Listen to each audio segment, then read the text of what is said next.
Bueno, como buenas tardes, esperando que llegue pronto la noche. Y como tenemos mucho tiempo, tengo aquí unos cuantos libros que os voy a leer.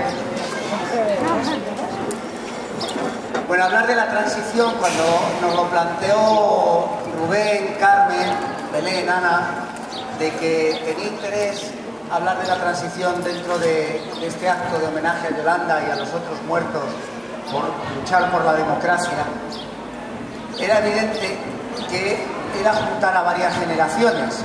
Una parte de los presentes lo vivimos en directo, nos lo sabemos casi todo en nuestra propia carne, y si no nos lo sabemos nos lo inventamos con una absoluta naturalidad, porque para eso tenemos mucha guerra hecha. Y había gente, y eso pretendíamos, del barrio más joven, que no había vivido directamente el proceso, por suerte, y que además tampoco había tenido una transmisión directa de lo que realmente fue ese proceso. Como además la transición es como un determinado mito, un determinado tótem prácticamente intocable, como hay una cultura de la transición que se oficializó como la única verdad existente, el removerlo como se está haciendo ahora, y esto es muy importante, en España se está viviendo un proceso de remover absolutamente lo que era un punto, una visión común de la historia de los años 70.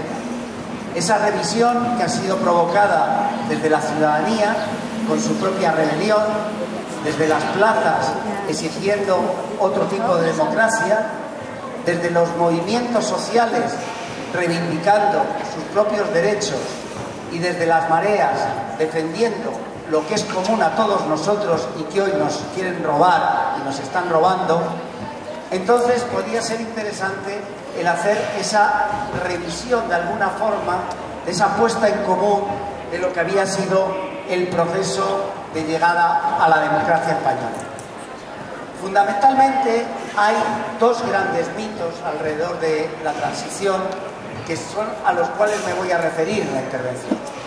Uno primero, el mito de que esta transición, la llegada a la democracia, fue una operación genial, magistral, dirigida por el monarca coronado por Franco, por Juan Carlos, y por toda la clase dirigente de aquel tiempo, que conectó con la que iba a ser la clase dirigente posterior.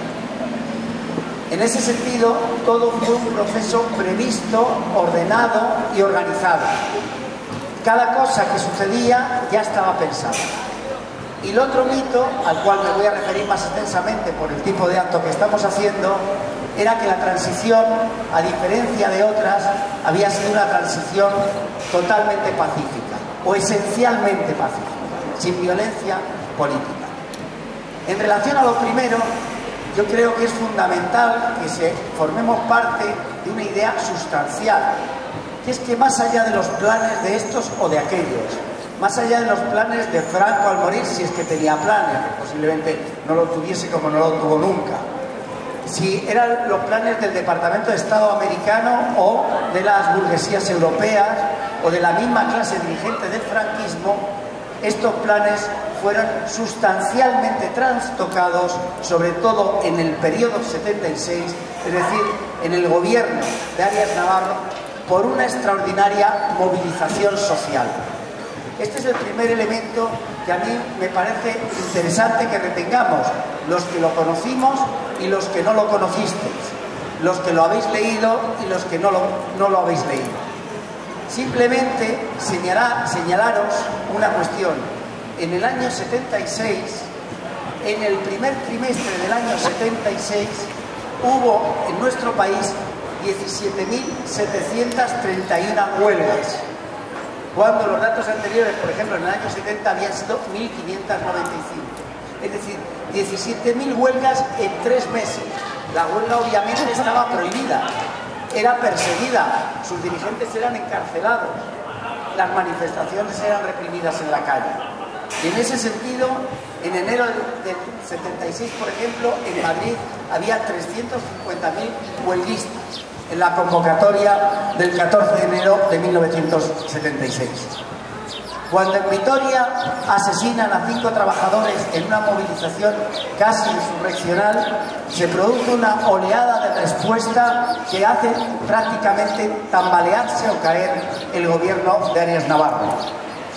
Y en el último trimestre de 1976 todavía se mantenía un nivel altísimo de movilización con 8.889 huelgas.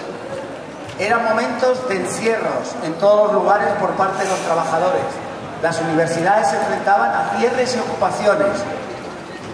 En los barrios se organizaba y en el verano del 76, por primera vez, las asociaciones de vecinos hicieron la primera manifestación legal que hubo en este país. En la calle Princesa, 70.000 personas la ocuparon. Pero era también los inicios del movimiento de la mujer con el primer 8 de marzo de 1977. Era el momento de movilización también del mundo de la cultura, los colegios profesionales, los intelectuales, los escritores, los famosos cantautores, etcétera, etcétera. Era un proceso de rebelión social de una extraordinaria profundidad. Era también momentos de gran movilización en el mismo mundo agrario. En marzo del 77, 80.000 tractores paralizaron las carreteras españolas. Es decir, primera cuestión y fundamental que me interesa retener es que fue la acción de millones de personas los que provocaron un cambio más allá de donde posiblemente querían ir, o se vieron en la obligación de reconducir esta movilización a través de un proceso de pactos y acuerdos para dejarlo limitado al establecimiento del régimen que en 1978 instauró la Constitución. La segunda cuestión de la que quería hablar era del tema de la violencia o de la transición pacífica. En España, transición pacífica realmente no hubo. Simplemente señalaros algunos de los hitos más importantes de las muertes por violencia política de este país. En Montejurra fueron matados a tiros por fuerzas fascistas en connivencia con la Guardia Civil García Pallejero y Jiménez Santos. 27 años después, hasta 27 años después, no fueron reconocidos como víctimas del terrorismo. En Vitoria, no solamente los 5 obreros muertos a los que me referí, sino también en las movilizaciones de solidaridad, Norma Menchaca de Santurce o Carlos González en Madrid eran asesinados en las calles. Otros nombres más conocidos, como Arturo Ruiz en enero del 77, asesinado por el fascista de la Triple A argentina Jorge Tesansky, o la estudiante de Ciencias Políticas y Sociología Mariluz Nájera, que hoy da nombre a una de las aulas magnas de la Facultad de Sociología. El caso más famoso para mí, junto al de Yolanda, porque Yolanda hoy se ha transformado en el crimen más emblemático de la transición, fue el de los abogados de Atocha, el 29 de enero. O la muerte dentro de las cárceles del militante de la CNT a paliza de los funcionarios de prisiones de Agustín Rueda. O Vicente Cuervo, asesinado en el Cine París en Vallecas en una manifestación de Fuerza Nacional del Trabajo. O Jorge Caballero, asesinado a las puertas del Cine Azul en la Gran Vía de Madrid por llevar simplemente una chapa de la CNT. Es decir, la vida de aquellos momentos era una vida que valía poco en las calles. Cuando salíamos sabíamos que todo podía suceder. Y hubo un momento especialmente terrible en el año 76 y principios del 77, donde la connivencia de la ultraderecha, de las bandas fascistas, con los aparatos del franquismo, con la policía y los restos de la policía ligada político-social y de la policía del régimen, podían atentar contra cualquier persona, cualquier demócrata, cualquiera que quisiese la libertad o simplemente expresar otra forma de vestir o de vivir. Por ejemplo, caso famoso, el caso de los asesinos del bate en el Retiro, donde murió José Luis Alcazo a base de romperle la cabeza con un bate de béisbol simplemente porque llevaba una pinta de hippie. En definitiva, es un periodo donde en el total de heridos del noviembre del 75 a diciembre del 78, 1.072 personas fueron heridas por asaltos de la extrema derecha 144, por la guerra sucia 26, por la represión de las fuerzas de orden público 630 y personas bajo custodia de la policía heridos 275 y 127 muertos en cada una de estas cuestiones. Es importante señalar que cualquier día, y en ese sentido me voy a permitir, porque realmente, no solo por el tiempo, sino porque resulta muy ilustrativo cómo se vivía en aquellos momentos, simplemente los enunciados de lo que eran noticias de la prensa en aquellos momentos. Voy a referirme a después de las elecciones de 1977, es decir, con un Parlamento democráticamente constituido y donde todavía la violencia no había sido erradicada de las calles. El 8 de febrero en Getafe, en consecuencia de cargas policiales en la lucha de los trabajadores de Bacios, hubo cientos de heridos. El 9 de marzo en Ciudad Badía, en Barcelona, varias personas por intervención de la Guardia Civil. El 13 de marzo en Vigo fallece Elvira Parcero, de 21 años, por un derrame cerebral a causa de los golpes recibidos por la Policía Nacional. El día 20 en Espinardo, Murcia, una carga de la policía hiere de gravedad a Ginés Pérez Muñoz, miembro de UGT. El 27 en Badajoz, enfrentamiento de la policía con los huelguistas de la construcción, con varios heridos y una mujer embarazada herida. El 1 de mayo en Barcelona, García Rodríguez Buzón, herida de gravedad en la cabeza por una pelota de goma. El 12 de mayo, en un control de la Guardia Civil en la carretera de Valdepeñas, muere tras recibir impactos de bala el joven Félix Romero Osorio, que viajaba en el coche con su familia. El 13 de julio en Sabadell, el joven José María Sánchez Pérez, de 18 años, herido de bala en una pierna por la Guardia Civil. El 8 de julio, en los Sanfermines, el querido y añorado compañero Germán Rodríguez, militante de la Liga Comunista Revolucionaria. El día 12, actos de pillaje y vandalismo impulsado por la Policía Armada. El 11 de septiembre en Barcelona, Gustavo Adolfo Muñoz, de 16 años, murió por una carga de la policía en la Diada de Cataluña. El 1 de octubre en Córdoba, varios heridos en una manifestación de la construcción no autorizada. Y podría seguir en Cuyar Vega, en Mondragón, en Sevilla, en cualquier pueblo de nuestro país, en cualquier pueblo de España, cualquier acción de reivindicación democrática, salarial o de derechos era objeto del ataque de las fuerzas del orden público y de la persecución de la extrema derecha. En definitiva, fue un tiempo realmente convulso, pero fue un tiempo que costó dolor, sangre y muerte en nuestro país. No fue la feliz transición pacífica que, coronada por Juan Carlos, se nos intenta vender. Esa movilización que en aquel tiempo transformó el país se vincula directamente y de forma muy importante con la movilización que hoy de nuevo se desarrolla en todas nuestras plazas, en todas nuestras calles, que lucha desde las escuelas y los centros sanitarios por recomponer, por rehacer de nuevo de forma democrática, solidaria y en defensa de lo común nuestra sociedad.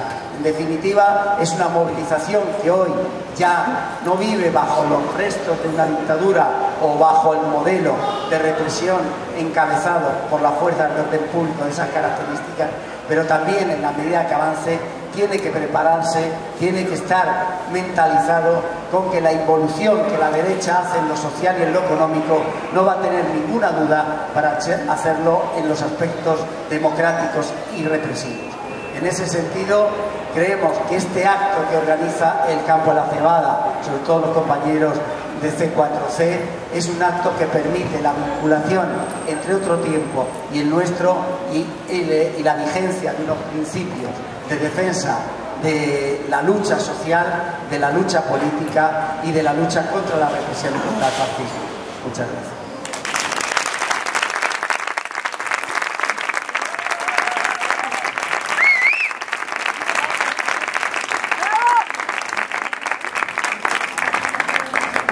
Bueno, y cedo la palabra a un compañero también joven en la lucha de la transición, que se la conoce desde antes que yo y que ha sido un baluarte absolutamente inexpugnable por lo que estamos hoy aquí. Yo estoy plenamente convencido que sin alguien tan comprometido como José Mariano Benítez de Lugo, sin alguien tan decidido a enfrentarse a jueces, tribunales, policía y restos del franquismo, hoy el caso de Yolanda no sería el caso que es.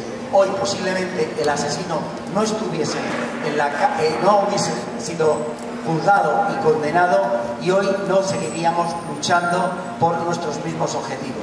Yo creo que en José Mariano todos hemos encontrado el respaldo que es difícil encontrar muchas veces dentro del mundo de la judicatura o dentro del mundo de la defensa. José Mariano luchó por una justicia plenamente democrática, luchó y lucha contra los restos del totalitarismo judicial o contra el corporativismo que hace que muchas veces las sentencias, sobre todo, estén puestas en función de los intereses corporativos de una determinada casta, que tampoco el fin del franquismo acabó de llevarnos a una justicia plenamente completa. José Mariano.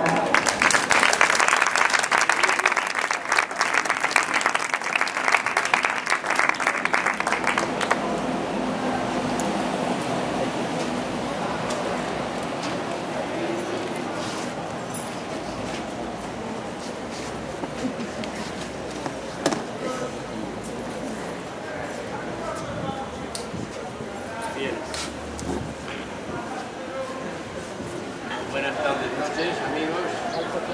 La verdad es que la presentación que me hace Enrique es demoledora, porque me pregunto que qué hago yo aquí después de siendo tan mayor en un tema en el que se me embarca y me quedo encantado con este embarque, porque aunque mi maltrecho corazón ya me está pasando mis facturas, y seguramente vienen de aquellas épocas, lo cierto está en que el caso Yolanda me impactó, me enamoré de ella una vez muerta y me puso los nervios de punta durante muchos años que no me he podido sustraer al recuerdo que ahora se viene con la impresentable actitud del Ministerio del Interior contratándole para temas informativos. Tenía que hacerse una aclaración previa y que tiene relación con lo que ha dicho Enrique. Si tengo algún buen color hoy es que porque vengo maquillado de un estudio de televisión, porque estoy metido también en el caso Bárcenas, también en el caso Gürtel, y me han entrevistado en La Sexta y por tanto no me ha dado ni siquiera tiempo a quitarme lo que debo tener por aquí por la cara. En definitiva, perdonadme por eso, pero no es coquetería, es simplemente de los estudios. Bien, yo lo que haría, lo que pienso hacer en este momento es recordaros un poco, porque como la mayoría no lo vivisteis, la fase procesal del proceso de Hellín, de Abad, de Martínez Loza. En primer lugar, tendríamos que recordar que el sumario se quiso enseguida cerrar. Era un juez impresentable, Barón Cobos, enseguida lo quiso cerrar, quiso aparentar como que había sido poco menos que una discusión, y tuvimos que recurrir varias veces el cierre del sumario, conseguimos que se reabriera, conseguimos que se continuaran las actuaciones, aunque muchas veces se tomaban declaraciones, fijaros, hoy nos parece imposible eso, se tomaban declaraciones sin nuestra presencia como acusadores. Pese a todo, conseguimos que se abriera, que continuara el procedimiento y que esos dos cierres de sumario que hizo este impresentable juez se revocaran por la Audiencia Nacional. ¿Y qué decir del fiscal? El fiscal tuvo al principio una postura muy tibia, lo consideró un simple homicidio. Nosotros protestamos, consideramos que era un asesinato en toda la regla, cometido por los dos. El fiscal luego acabó concluyendo en sus conclusiones definitivas aceptando que era un asesinato. No quiso acusar nunca a un tal Martínez Loza, no se hablará nada de ese nombre, pero ese era el jefe nacional de Fuerza Nueva, ese era el mentor de la operación, el mentor de la localización de la pobre Yolanda, el mentor de que la interrogaran, entre comillas, y de que la mataran, en definitiva. Nunca le acusó a Martínez Loza, nosotros sí le acusamos y conseguimos que tímidamente le hicieran una condena de 6 años de cárcel, estoy seguro que no cumplió ni la 10ª parte de ella. Os he traído, porque como sois, yo creo que sois gente joven, la mayoría, la sentencia, el original de la sentencia. Yo creo que dice cosas muy expresivas que pueden resultar interesantes. En primer lugar, sobre el grupo en el que pertenecía allí. Él era el jefe de un comando del grupo 41 de Fuerza Nueva y que se dedicaban a las acciones violentas. Así lo conseguimos probar y en un primer momento, fijaros lo que dice la sentencia, que era un grupo que actuaba al margen de la disciplina de Fuerza Nueva. Dice que actuaba al margen de la disciplina de Fuerza Nueva, pero luego dice Martínez Loza, que entonces era el jefe nacional de Fuerza Nueva, conocía la actividad clandestina del grupo 41. Fijaros la enorme contradicción en la que incurre aquí la sentencia. ¿Por qué?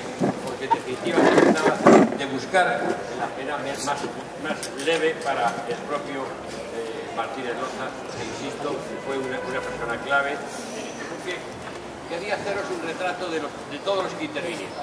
En primer lugar, Ellín era una persona, no la genuina clase burguesa perteneciente a Fuerza Nueva. Lo aceptaban, porque era violento, lo aceptaban, pero no era de ellos, no era exactamente de ellos. Y la prueba está en que tal no era de ellos que le dejaron abandonar. Yo he encontrado, mirando mis papeles, un telegrama que me manda a mí, claro, qué curioso, un telegrama que me manda a mí desde la cárcel de Alcalá que dice: ruego me visite como abogado Centro Penitenciario Alcalá, Emilio de Millán. Es curioso esto. ¿Por qué? Porque él, aunque sabía que yo era el abogado de la acusación particular de los padres de la pobre Yolanda, él se sentía desprotegido, sentía que los suyos, entre comillas, le habían abandonado. ¿Y por qué le habían abandonado? Porque efectivamente para Fuerza Nueva esto no era nada positivo y por eso quisieron quitárselo de en medio e incluso no le quisieron encontrar ni siquiera abogado. Me llamó a mí, yo fui a verle, naturalmente no hubo posibles situaciones de solución porque lo que le planteaba era que tirara de la manta, que tirara y dijera todo lo que sabía, y él no se atrevió y entonces acabó con otro abogado. Pero fijaros, ese es el retrato de Emilio Ellín, miembro destacado del grupo violento de Fuerza Nueva. Ese es el Ellín que está por aquí ahora y que está asesorando al Ministerio Interior. Ese mismo era el líder del grupo 41 violento y del Batallón Vasco Español, por cierto. Batallón Vasco Español que dejó muchas reivindicaciones de asesinatos en la época de la transición, como decía Enrique, pero que sin ninguno resolver. Fijaros otro dato. A poco después de matar a Yolanda, él se va al Bilbao y allí asesinan a un militante abertzale. Y lo reivindica también el Batallón Vasco Español. Fijaros qué casualidad que este activo, en el peor sentido de la palabra, hombre, coincidiera su viaje a Bilbao con la segunda muerte alevosa de una militante de izquierda. Bien, Emilio. Y Ignacio Abad. Eso ni os sonará. Ignacio Abad era el canalla que le pegó el tercer tiro a Yolanda. Este canalla, sin embargo, era de la buena sociedad de Madrid. Seguramente vivía en el barrio de Salamanca. Ese fue condenado a 26 o 28 años de cárcel. Nada se ha sabido de él. Un tupido velo sobre él. Era un tío joven en aquel entonces y seguro que anda por ahí él militando en el PP, naturalmente, por supuesto, y con prósperos negocios y actividades.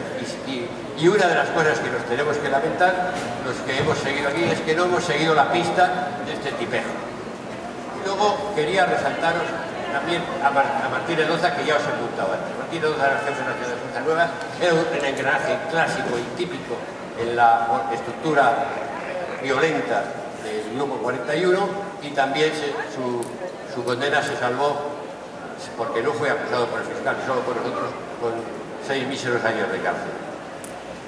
Y luego hay un policía nacional que interviene en la vigilancia de cuando a Yolanda van a buscarla, a interrogarla y a secuestrarla, pero que cuando se enteran que la ha matado, por fin el hombre tiene conciencia y denuncia el hecho a sus superiores. Y de ahí se descubre toda la trama que había. Bien, esto es en síntesis lo que había sobre las personalidades, por llamarlos de alguna manera. ¿Qué pasó con la sentencia? ¿Cómo se cumplió la sentencia? Yo no lo voy a contar. Ahí hay un artículo que tiene muy buena pinta, que lo debe reflejar. Permisos indebidos.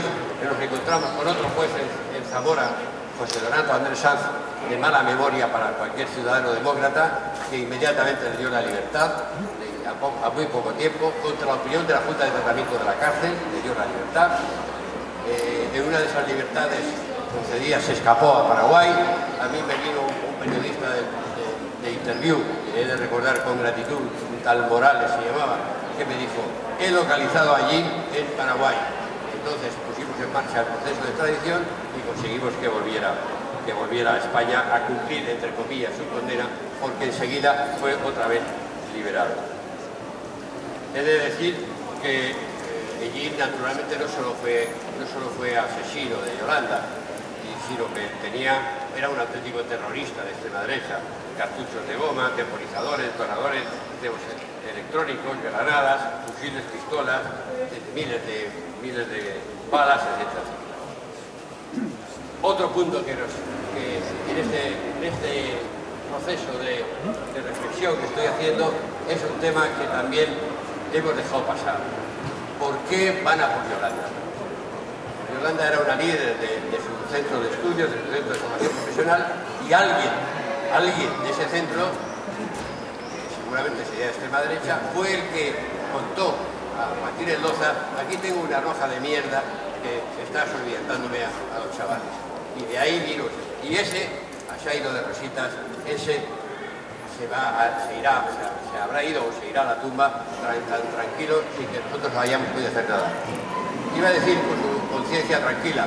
A mí eso de que, y valga un paréntesis, cuando dicen actúa según tu conciencia, o yo tengo una conciencia muy tranquila, me recuerda las declaraciones que hice cuando denuncié a Díbar, el antiguo presidente del Consejo de Poder Judicial y del Supremo, ante el Tribunal de Cuentas por aquellos viajes con su novio a Marbella y tal. Él decía: yo tengo una conciencia muy tranquila. Y entonces yo decía: lo que tienes que hacer es cambiar de conciencia.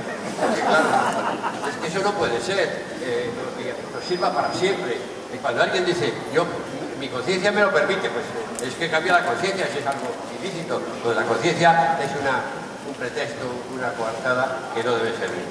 Bien, dejo aparte el tema del inciso. Y ahora voy a tocar un tema conflictivo, seguramente para muchos de vosotros que estaréis en radical desacuerdo conmigo. En un artículo que yo publiqué hace muy poco, en el siglo, que es el colaborador quincenal, el 11 de marzo, sobre el cumplimiento de las penas y la segunda muerte de Yolanda González, yo hacía referencia a que no era aceptable que la vida humana se salde con calderilla carcelaria. No es aceptable. A pensarlo esto, de verdad. Yo sé que todos los que estáis aquí sois progresistas, sois de izquierdas, y que tenemos una natural tendencia a mirar con cierta benevolencia el cumplimiento de las penas. Pues no, tened pensando que no. No debe ser así, porque la vida humana es un valor tan alto que no debería permitirse que asesinos como Ellín hayan cumplido la cuarta parte, la quinta parte, la séptima parte de su condena. Y en ese sentido, perdonadme, estoy a favor de la doctrina Parot.